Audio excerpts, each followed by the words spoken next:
Algumas pessoas hoje dizem que as empresas, em particular as corporações multinacionais, dominam o mundo.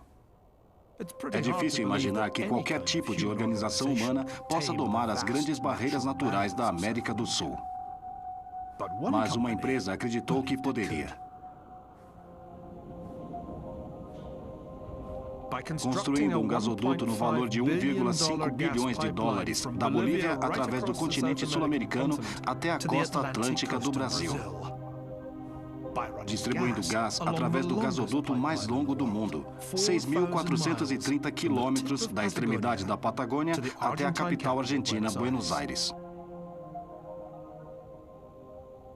Projetos assim exemplificam a grande ambição do capitalismo moderno, mas só são possíveis graças a uma invenção: a empresa de sociedade anônima. Se o século XVI testemunhou a revolução no dinheiro e no crédito, e no século XVII o nascimento do mercado de títulos, então o passo seguinte na história da ascensão do dinheiro foi o surgimento da empresa de sociedade anônima. Mas a capacidade da empresa transformar nossas vidas dependeria de outra inovação: a Bolsa de Valores. O preço que as pessoas estão dispostas a pagar pelas ações de uma empresa no mercado indica quanto elas acham que as empresas farão no futuro. Mas como descobrimos nos últimos meses de agitação financeira, as bolsas de valores também podem ser bolsas de choque. O futuro é sempre incerto, mas os seres humanos tendem a ser muito otimistas. Quando os preços aqui na Bolsa de Valores de Nova York sobem de uma vez, é como se os investidores fossem tomados por uma euforia coletiva. O que o antigo presidente da Federal Reserve, Alan Greenspan, uma vez chamou de exuberância irracional. As bolsas de valores podem mesmo ser como bolhas de sabão. Nunca sabemos ao certo quando vão estourar. A exuberância foi especialmente irracional e o estouro particularmente doloroso para a empresa que propôs estes vastos projetos na América Latina. A Enron se tornou a maior fraude empresarial da história moderna dos Estados Unidos. Mas a Enron estava muito longe de ser o único esquema empresarial desde que as ações foram compradas e vendidas pela primeira vez há 400 anos. As práticas duvidosas que tornou famosas ainda vivem. Na verdade, foram um fator-chave para a crise financeira pela qual passamos hoje. Contabilidade adulterada? Preços de ações manipulados? Isso já foi feito por séculos. Nada ilustra mais claramente do que a história das bolhas do mercado de ações. A dificuldade que os seres humanos têm em aprender com a história.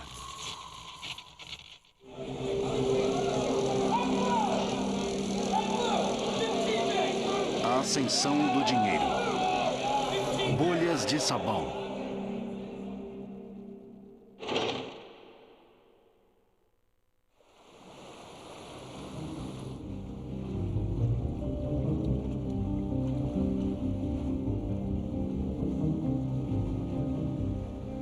Escondida entre os muitos esplendores de Veneza, há uma pequena pista para uma das aventuras mais impressionantes de toda a história financeira.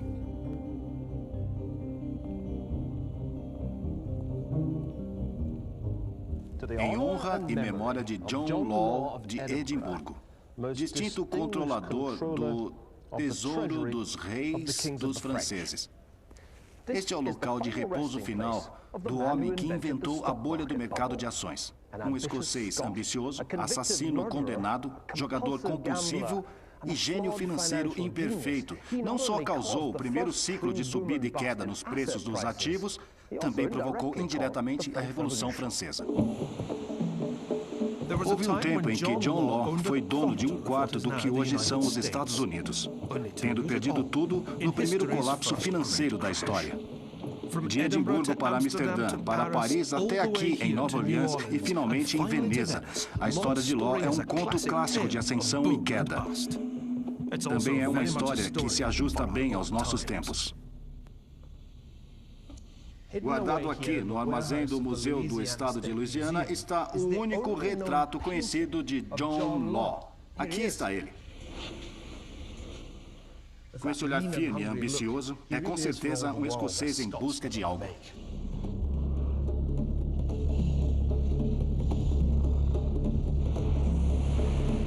O caminho que levou Law da obscuridade à celebridade e à notoriedade é um caminho que muitos dos grandes apostadores no mercado de ações surgiram desde então. Law nasceu aqui em Edimburgo, em 1671, filho de um ourives bem-sucedido e herdeiro do Palácio de Lauriston. Em 1694, quando vivia em Londres, Law matou um homem num duelo por uma mulher e foi condenado à morte. De algum modo, Law conseguiu escapar da prisão e fugiu para Amsterdã. Não poderia ter escolhido uma cidade melhor para passar desapercebido. Na década de 1690, Amsterdã era a capital mundial da inovação financeira. Para ajudar a financiar sua guerra contra a Espanha, os holandeses implementaram uma das primeiras loterias nacionais do mundo. Para proteger seus mercadores de cunhagem duvidosa, criaram o primeiro banco central do mundo. Mas aquela que teve o maior impacto sobre Law foi a mais importante invenção holandesa de todas: a empresa.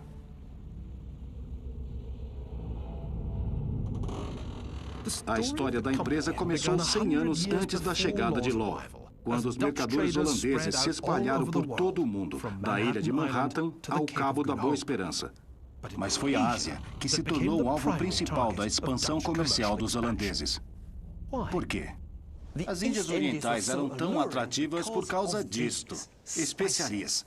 Pimenta, cravo, noz moscada, gengibre. Os europeus as desejavam para dar sabor aos seus alimentos, mas também para conservá-los. Tradicionalmente vinham por terra através da rota das especiarias. Mas o plano dos holandeses era desviá-las por um caminho mais longo, porém mais rápido, pelo mar. E esse aroma pungente era o cheiro do dinheiro que fariam.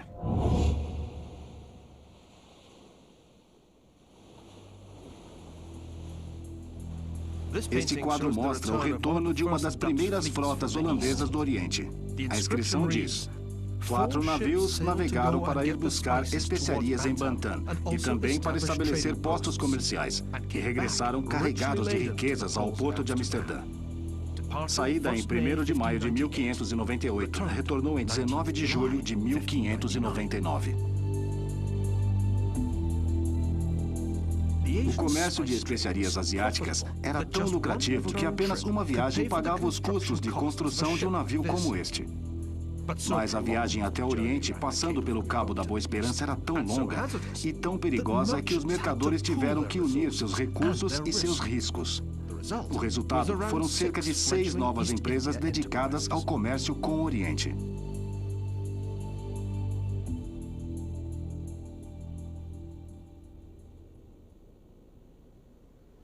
Em 1602, após iniciativa do governo holandês, estas diversas empresas juntaram-se para formar a Companhia Unida Holandesa das Índias Orientais, ou Verenigde Oost-Indische Compagnie. E esta é a sua licença original, que diz que a empresa gozaria do monopólio de todo o comércio, desde o Cabo da Boa Esperança ao Oriente, até o Estreito de Magalhães, praticamente metade do mundo. A estrutura da nova entidade era inédita. O capital da empresa foi dividido de forma desigual entre as maiores cidades holandesas. Os cidadãos eram convidados a participar do novo empreendimento, investindo. E era na forma deste investimento que estava a verdadeira novidade. Este quadro maravilhoso pertence à família de um dos fundadores da Companhia das Índias Orientais, Dirk Bass. Por 6.000 florins, ele e outros 16 então chamados participantes se tornaram os diretores executivos da empresa Windrembers. Mas depois de 1606, quem investisse o seu dinheiro na Companhia das Índias Orientais recebia um active, literalmente ação, ou como diríamos, um pedaço da ação, uma parte dos futuros lucros da empresa. E aqui está ele, o primeiro certificado de ação do mundo, emitido pela primeira empresa multinacional do mundo há quase 400 anos.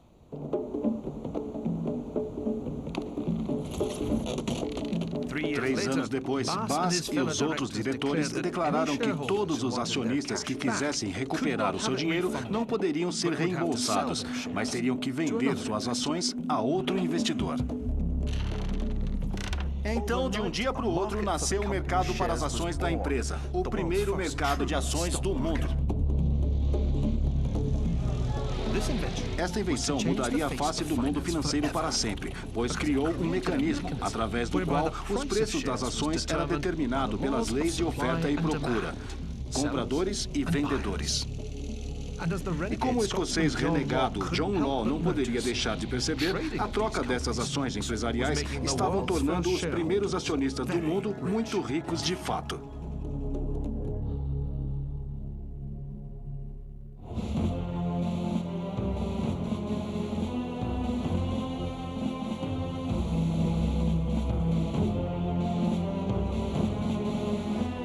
Em 1610, a primeira empresa de sociedade anônima, a Companhia Holandesa das Índias Orientais, estava pronta para conquistar o mundo. Tinha uma nova concessão, novos acionistas e uma crescente procura por suas ações. Mas teve que lutar para sobreviver. Literalmente. Depois de ter estabelecido uma rede de fábricas e armazéns por todo o sudoeste asiático, de Java até a Índia, a companhia teve de mudar para manter seus concorrentes espanhóis e ingleses afastados. Com 40 navios de guerra e um exército privado de 10 mil soldados, os diretores da Companhia das Índias Orientais foram os primeiros tubarões empresariais.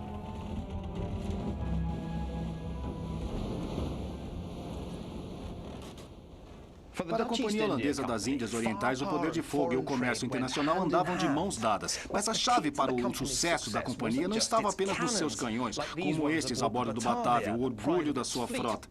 Como todas as grandes empresas, sabia combinar economias de escala com custos de transação reduzidos. É o que os economistas chamam de externalidade de rede, a capacidade de reunir informação entre múltiplos empregados e agentes. O Batavia era tanto um navio de guerra quanto uma empresa multinacional. A grande empresa interligada era simplesmente mais eficiente.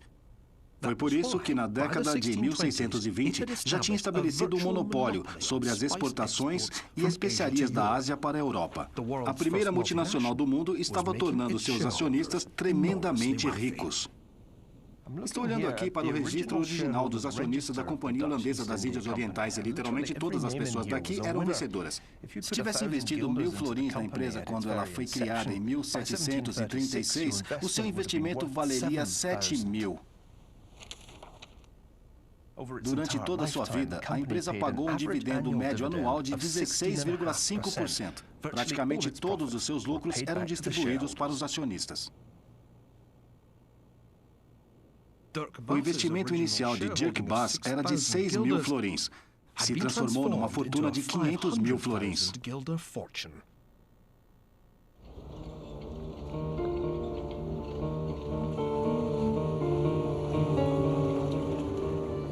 Para John Law, escondido em Amsterdã depois de ter fugido da forca em Londres, o funcionamento da Companhia Holandesa das Índias Orientais foi uma revelação. Law vivia daquilo que ganhava nas mesas de jogo, mas era fascinado pelas relações entre a companhia com seus escritórios esplêndidos em Hoogstraat, a bolsa de valores mais próxima onde as ações da companhia eram negociadas, o Banco de Amsterdã. Mas Law percebeu que faltava algo neste sistema financeiro holandês. Para a capacitadamente financeira de Law, faltava 1 ou 2 truques aos holandeses. Primeiro, parecia uma loucura total limitar o número de ações da Companhia das Índias Orientais quando os mercados estavam claramente receptivos. Law também ficou intrigado com o conservadorismo do Banco de Amsterdã. Haviam criado um sistema interno que permitia aos mercadores liquidarem suas contas através de transferências diretas sem dinheiro vivo, mas não tinha emitido notas verdadeiras para o público. A ideia começava a tomar forma de uma mudança inovadora das instituições que Law encontrou ao chegar aqui em Amsterdã, apenas combinando as propriedades de uma companhia de comércio monopolizado e um banco público, e o céu era seu limite. Law estava se preparando para criar um novo sistema financeiro, uma nação em suspeita.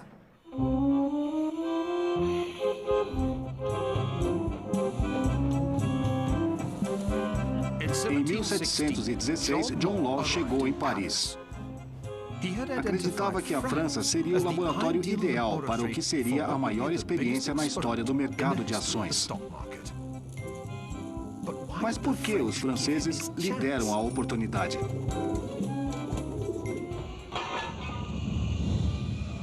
A resposta é que a França passava por uma grave crise fiscal. O país estava afundando em enormes dívidas públicas como resultado das guerras de Luís XIV. Quando o Rei Sol morreu em 1715, o Duque de Orleans, que ocupava o cargo de regente para o jovem Rei Luís XIV, encontrou um país à beira da sua terceira falência em menos de um século. Era a oportunidade perfeita para Law, o economista rebelde e autodidata que tinha desenvolvido suas teorias entre o cassino e o mercado de ações. A ambição de Law era reavivar a confiança econômica na França, com a criação de um banco baseado no modelo holandês, mas com a diferença de que este banco iria emitir papel-moeda, como esta nota de 500 livres. À medida que o dinheiro fosse investido no banco, a enorme dívida do governo seria consolidada. Mas, ao mesmo tempo, e esta era a parte mais importante do sistema de Law, o papel-moeda iria restaurar o comércio francês. E, com ele, o poder econômico da França. O governo real ganhou duas vezes. A consolidação significava que suas grandes dívidas seriam magicamente transformadas em ações no banco de Law. Ao mesmo tempo, o monarca ganhava a capacidade de imprimir quanto dinheiro quisesse. Como Law escreveu, eu mantenho que um príncipe absoluto que saiba governar, saiba aumentar ainda mais o seu crédito e encontrar os fundos necessários a juros mais baixos do que um príncipe limitado em sua autoridade. No crédito, o poder supremo deve residir nas mãos de uma só pessoa.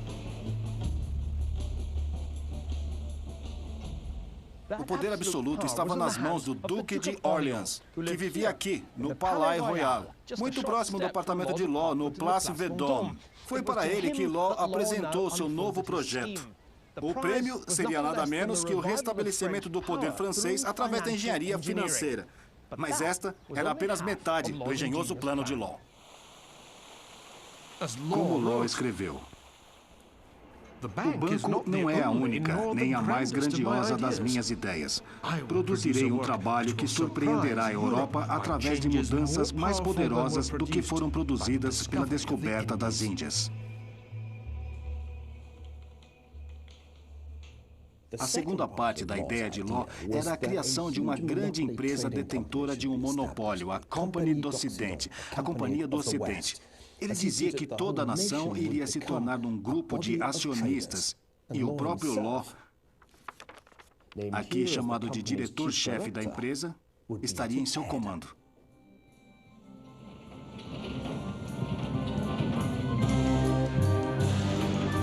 O foco desse esquema tremendamente ambicioso estaria na América, onde os franceses reclamaram uma vasta extensão de terra em ambos os lados do Mississippi, a Louisiana. O regente concedeu à empresa de Law, que mais tarde seria a Companhia do Mississippi, o monopólio sobre o comércio com a nova colônia. Os franceses, independentes da posição social, eram encorajados a comprar ações da companhia. O nome de Law encabeçava a lista de diretores.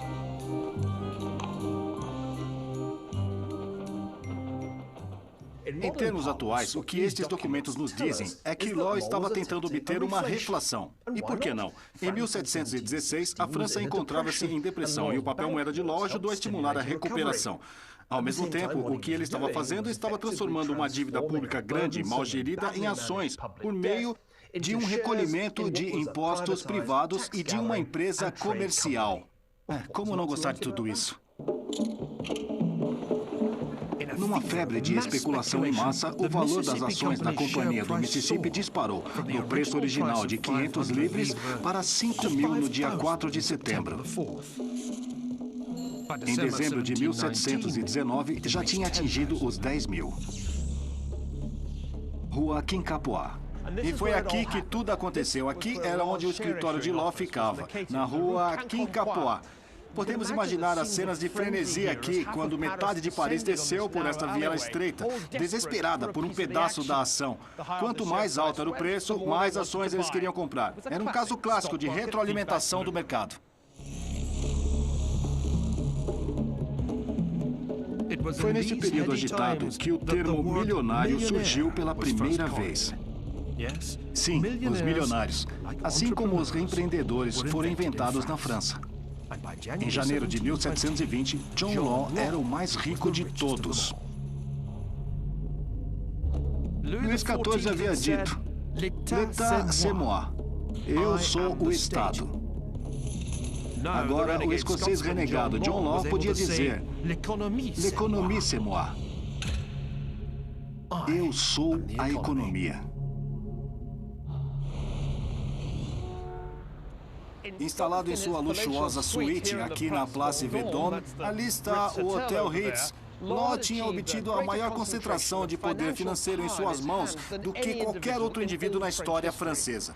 Como controlador geral das finanças francesas, detinha literalmente o controle sobre a coleta de todos os impostos indiretos da França. Toda a dívida nacional francesa, das 26 casas da moeda que produziam as moedas de ouro e prata do país, da Companhia das Índias, mais conhecida como Companhia do Mississippi, que tinha o monopólio da importação do tabaco, do comércio francês com a África e a Ásia, da colônia da Louisiana, que cobria cerca de 1/4 daquilo que hoje são os Estados Unidos.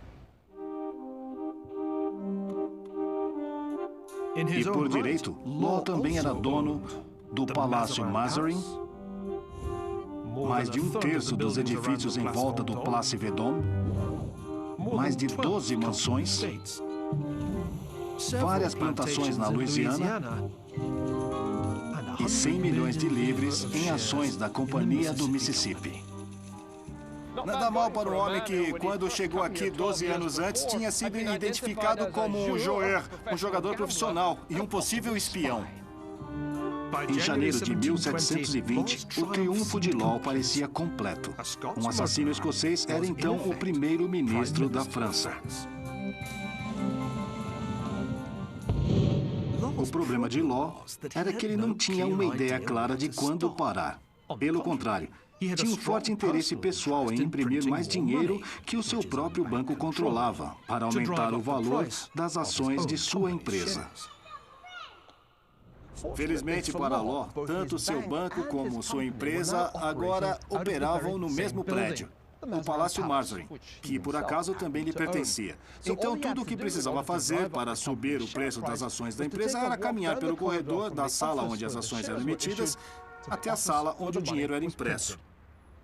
Pode-se dizer que Law tinha se tornado o maior negociador interno. Em essência, o sistema de Law era o que hoje chamamos de esquema Ponzi, nomeado assim devido ao lendário vigarista ítalo-americano Charles Ponzi. Para pagar os generosos lucros que promete ao primeiro lote de idiotas, o esquema Ponzi precisa de receber mais dinheiro do segundo lote de idiotas. No esquema de John Law, a aquisição de outras empresas e os dividendos generosos que Law pagava eram financiados não a partir dos lucros da empresa, mas pela venda de novas ações.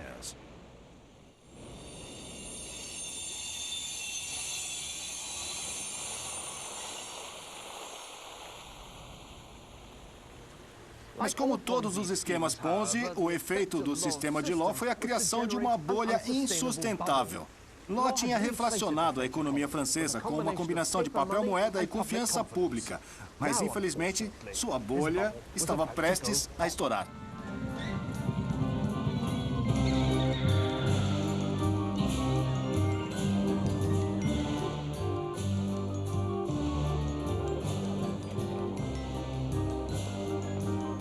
No início de 720, a França estava tomada por uma febre, a bolha do Mississippi.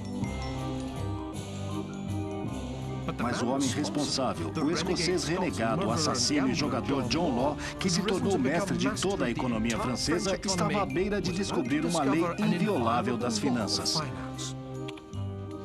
As árvores não crescem até o céu.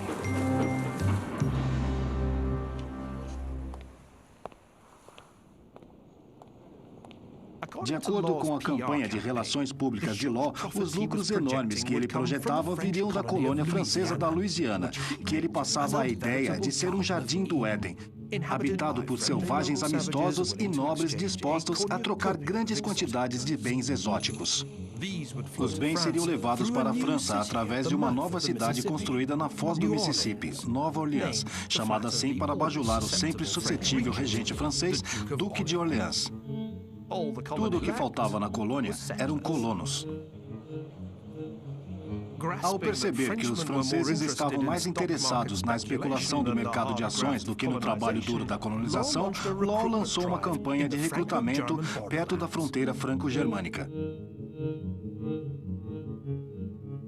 Vários milhares de alemães corajosos se alistaram e partiram para a Terra Prometida.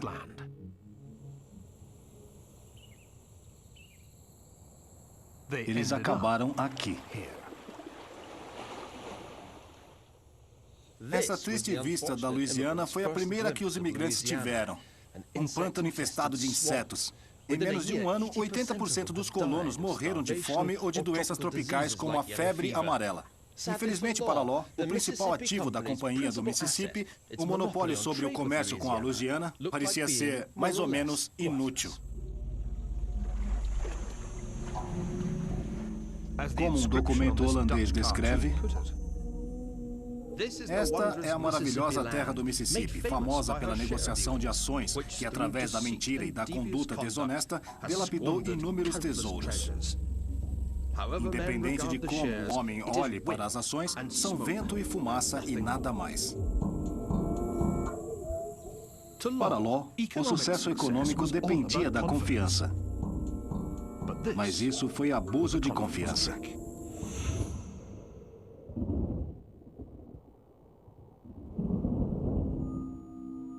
Em Paris, começaram a circular os primeiros rumores de que nem tudo estava bem com o sistema de Law. O valor das ações da Companhia do Mississippi começou a cair.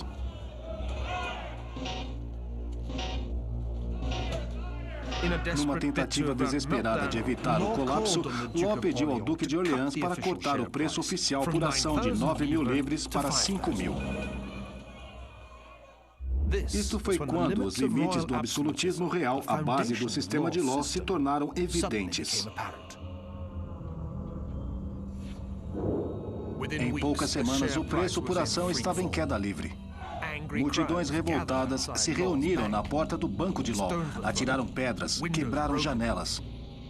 Em dezembro, as ações tinham perdido mais de 90% do seu valor.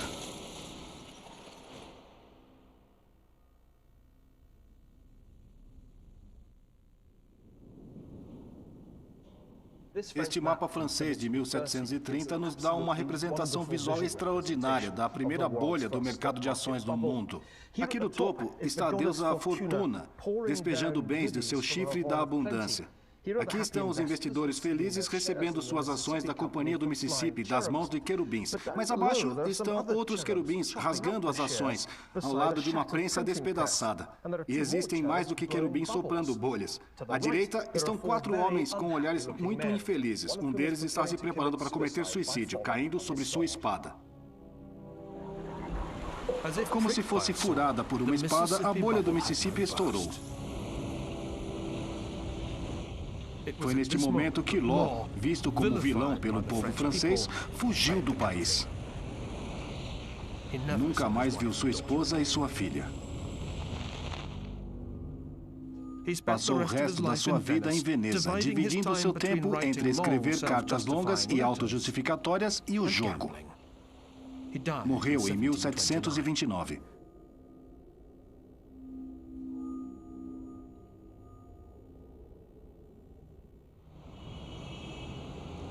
Na França, contudo, seu legado devastador continuou vivo. A bolha e o fracasso de Law fatalmente regrediram o desenvolvimento financeiro da França, afastando os franceses do papel moeda e das bolsas de valores por mais de uma geração. A crise fiscal da monarquia francesa não foi resolvida, e durante os reinados de Luís XV e Luís XVI, a coroa viveu com grandes dificuldades. Por fim, a França passou da falência real à revolução.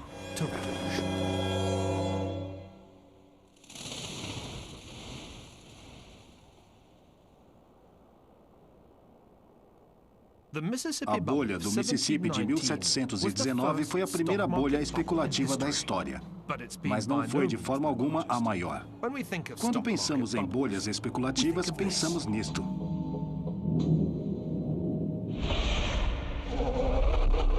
O pesadelo que atormenta a finança mundial e que regressou nos últimos meses para nos atormentar é de que pode haver sempre um colapso que se equipare ao grande colapso de Wall Street, que começou em 24 de outubro de 1929, a Quinta-feira Negra.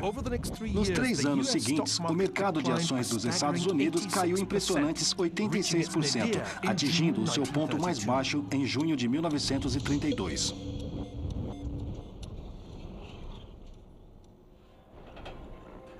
O que foi pior é que esta deflação no preço das ações foi acompanhada pela pior depressão em toda a história.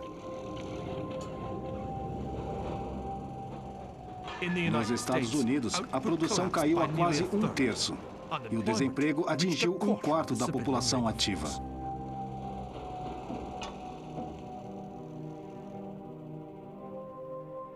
Por que o colapso financeiro de 1929 aconteceu?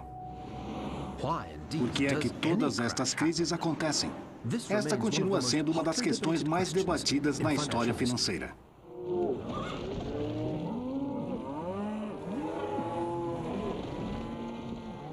Existe todo tipo de explicações técnicas para o colapso das bolsas de valores, mas no fundo, tudo se resume ao comportamento de manada. No mercado de touro, quando os preços das ações estão em alta, até os investidores mais inteligentes podem sucumbir ao que o antigo presidente do Federal Reserve americano, Alan Greenspan, chamou de exuberância irracional. Mas quando a manada muda de direção, às vezes reagindo a só uma mudança do vento, seu humor também pode passar de euforia à tristeza. A manada foge em pânico. Quando uma vaca se assusta, esse medo se espalha para o resto da manada e elas fogem. As outras não sabem por que estão com medo, só sentem medo e correm. O medo se sobrepõe a qualquer pensamento racional. Até tudo terminar.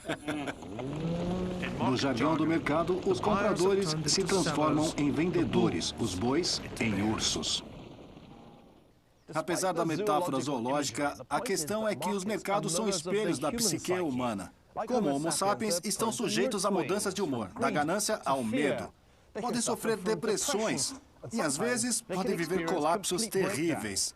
Isso acontece com mais frequência do que algumas teorias financeiras nos levariam a suspeitar, mas não com tanta frequência que nos deixe preparados para a próxima crise.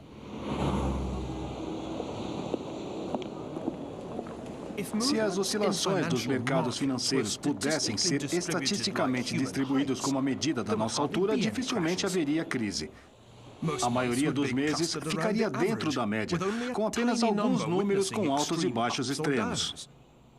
Convenhamos, não são muitos que medem mais de 1,20 de altura ou mais de 2,40.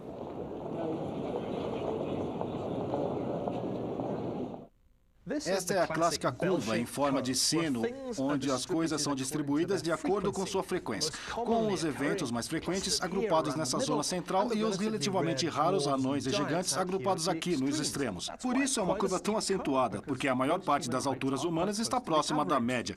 Mas se aplicarmos o mesmo princípio aos mercados financeiros para as oscilações diárias nas bolsas de valores, temos uma coisa que se assemelha mais a isto, com poucas oscilações relativamente pequenas e mais oscilações acentuadas de queda ou de aumento. E é isto que os estatísticos se referem quando falam de caudas longas ou caudas gordas.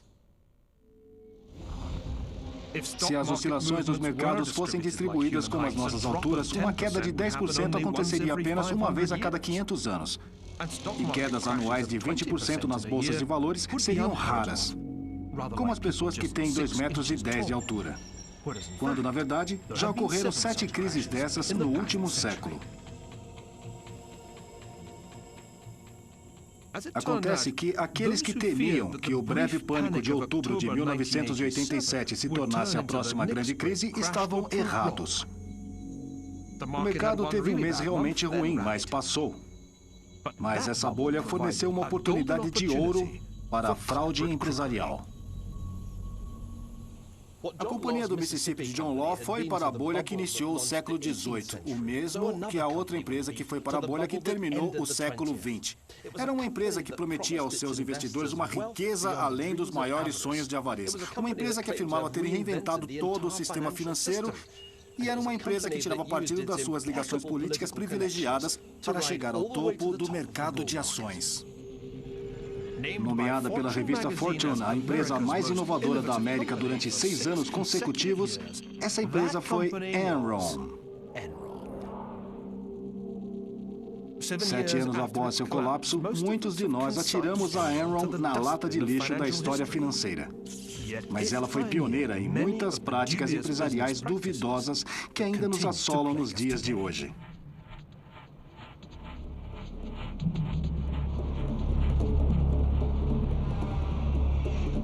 Nos 3 anos, até agosto de 2000, as ações da empresa energética de Houston atingiram um valor espantoso. No início, uma pequena empresa de gás do Nebraska, a Enron, era agora a 5ª maior empresa dos Estados Unidos, com receitas declaradas de 111 bilhões de dólares. A Enron era a menina dos olhos de Wall Street. Mas um pouco de conhecimento histórico talvez tivesse levado os investidores da Enron a pensar 2 vezes. De fato, a história da Enron foi como uma reprise da bolha do Mississippi, 280 anos antes. O plano de John Law tinha sido o de revolucionar as finanças do governo francês. Ken Lay, o presidente da Enron, planejava revolucionar o negócio de energia global.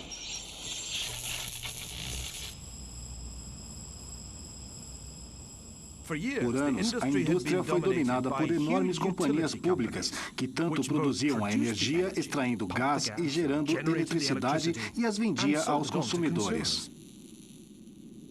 A grande ideia de Lay foi criar um tipo de banco de energia que funcionaria como intermediário entre os fornecedores e consumidores. Seu sonho era tornar a Enron a maior empresa energética do mundo. Na onda de otimismo que se vivia no momento, estava a diretora executiva da Enron, Sharon Watkins.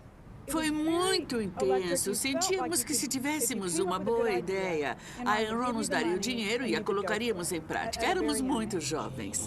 Como John Law, Ken Lay tinha amigos nos lugares certos. Tinha contribuído generosamente para a campanha presidencial de George W. Bush. Como presidente, Bush promoveu a aprovação da legislação que liberalizou o setor de energia. Bem no topo da onda de privatização energética, a Enron arrebatou ativos por todo o mundo. Só na América do Sul, a empresa tinha negócios na Colômbia, Equador, no Peru e na Bolívia, onde instalaram um enorme gasoduto através do continente até o Brasil. E graças à intervenção do amigo pessoal de Ken Lay, George W. Bush, a Enron adquiriu uma posição de controle na maior rede de gás natural do mundo, aqui na Argentina. Mas, acima de tudo, a Enron negociava. Não só em energia, mas em praticamente todos os antigos elementos da Terra. Água, fogo e ar. Chegou até a negociar velocidade de internet. A Enron originou seu surto em Wall Street muito semelhante ao da bolha do Mississippi. Apesar dos avisos contra a exuberância irracional, o frenesi nos mercados foi potencializado pelo presidente do Federal Reserve norte-americano, Alan Greenspan.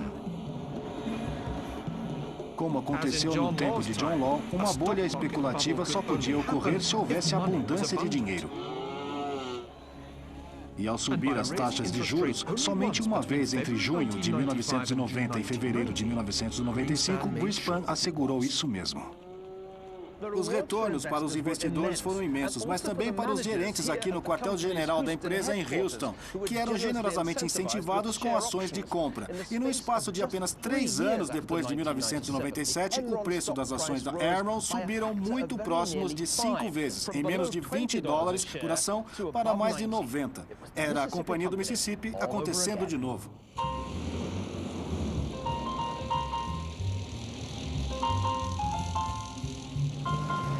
Nenhuma cidade acostumada com a vida extravagante sustentada pelo petróleo tinha visto algo assim. Era aqui que Ken Lay e os executivos da Enron viviam, em River Oaks, o bairro mais exclusivo de Houston.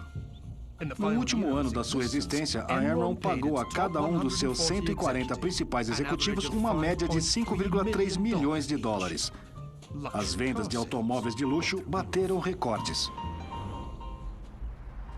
Recebíamos bônus equivalente ao salário anual multiplicado. Não ficamos satisfeitos por receber uma porcentagem, talvez 75% do salário anual. Não queríamos porcentagem, queríamos 2 vezes o salário anual, 3 vezes, 4 vezes o salário anual, como bônus. E Lay, o pilar da sociedade, exigia os mais elevados padrões morais para a sua empresa. A Enron é uma empresa que lida com todos. Com a maior integridade, cumprimos todas as regras, mantemos nossa palavra, cumprimos o que dizemos e assumimos nossa palavra. O único problema é que, assim como o sistema de John Law, o sistema da Enron era uma fraude elaborada. El Paso? Olá, aqui é o David da Enron. É que não há muita demanda de energia e estamos ficando preocupados. Nessa gravação, um executivo da Enron discute com a companhia elétrica de El Paso como deixar os consumidores da Califórnia reféns, fechando centrais de distribuição para limitar o fornecimento de eletricidade. Se vocês desligassem uma central, quanto tempo levaria para religá-la? 3 ou 4 horas? Isso mesmo. Bom, então se não tiver problema, pode desligar uma? Tudo bem.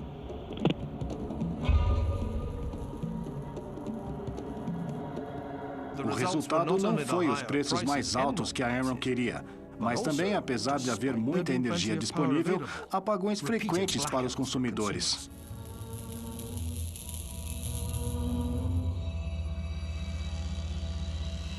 O dinheiro da Enron foi roubado de muitas maneiras. Os ativos declarados da empresa eram muito inflacionados. Mas sua principal inovação financeira foi tirar suas dívidas do balancete e escondê-las no que chamam entidades de propósitos especiais, com nomes dúbios como Chuco e Raptor. A cada trimestre, os executivos da empresa tinham que usar mais truques e mais disfarces para fazer as perdas parecerem lucros. Não poderia durar. Quando você altera os livros e tenta esconder isso, está frito. Quando perceberam que o jogo estava à beira do fim, Lee e seus companheiros começaram a se desfazer de centenas de milhões de dólares em ações, mas ao mesmo tempo que garantindo ao público que o preço das ações continuaria a subir. Como as tentativas desesperadas de John Law para segurar a queda das ações da Companhia do Mississippi, todas as garantias de Ken Lay foram em vão. Em 15 de novembro de 2001, Alan Greenspan, o presidente do Federal Reserve norte-americano, recebeu o prêmio da Enron por serviço público de distinção, colocando seu nome em um quadro de honra que incluía Mikhail Gorbachev e Nelson Mandela. Greenspan o mereceu, porque sem as suas políticas monetárias no fim dos anos 90, a bolha da Enron e a bolha da internet que coincidiu com ela teriam sido impossíveis. Apenas 2 semanas depois da cerimônia de entrega do prêmio, a Enron abriu falência. A empresa devia bilhões, mas quantos bilhões? Quando a Enron declarou falência em dezembro de 2001, se reuniu com seus credores para dizer... Pessoal, sabemos que no nosso balancete tínhamos informado 13 bilhões de dólares de dívidas de longo prazo. O verdadeiro valor das dívidas é de 38 bilhões de dólares. Eram 25 bilhões de dólares de diferença do valor do balancete. Ficou chocada com esses números? Sabia que havia problemas, mas não estava na escala? Sim, todos nós ficamos muito chocados. No dia anterior à demissão de 4.500 empregados da sede da Enron, uma roda final de cheques de bônus foram emitidos para executivos. Em maio de 2006, Ken Lay foi condenado pelas 6 acusações de fraude financeira. O seu amigo Jeffrey Skilling foi condenado a 24 anos de prisão. Lei morreu antes da sentença, durante suas férias em Aspen, Colorado. Mas as práticas fraudulentas que proporcionaram a ascensão e a queda da Enron não morreram com Ken Lay. Pelo contrário, o hábito de esconder dívidas do balancete, no qual a Enron foi pioneira, se espalhou pelo sistema financeiro ocidental. A popularização desta contabilidade duvidosa tem sido um fator-chave na crise atual. Em muitos aspectos, acho que o problema da Enron estava numa placa de Petri e que o germe se espalhou pelos mercados financeiros. Alguns deles vêm de negociadores e gerentes da Enron que trabalham hoje em bancos e no setor energético. A podridão está em todo lugar nos mercados financeiros.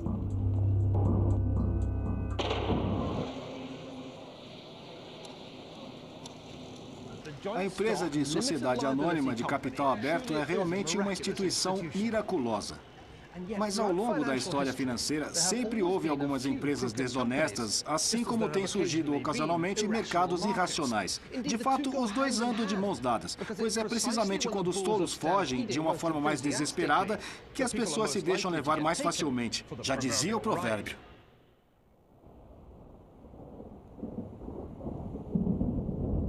Como vimos no último ano, o caminho dos mercados financeiros nunca é suave como queremos. Desde o início da atual crise do crédito, alguns mercados de ações mundiais chegaram a cair quase 50%. Enquanto nossas expectativas de futuro continuarem oscilando do otimismo excessivo ao pessimismo excessivo, da ganância ao medo, o valor das ações continuará a arriscar uma linha não muito diferente dos picos recortados e irregulares dos Andes. Como investidores, só temos que esperar que quando tivermos que descer do cume da euforia, seja suavemente e com esquis debaixo dos pés, e não de um penhasco íngreme. Mas será que não há nada que possamos fazer para nos proteger de quedas reais e metafóricas? Como veremos no próximo episódio de A Ascensão do Dinheiro, o mundo financeiro é tanto sobre risco como sobre lucro. E a grande questão é: você está assegurado ou está coberto?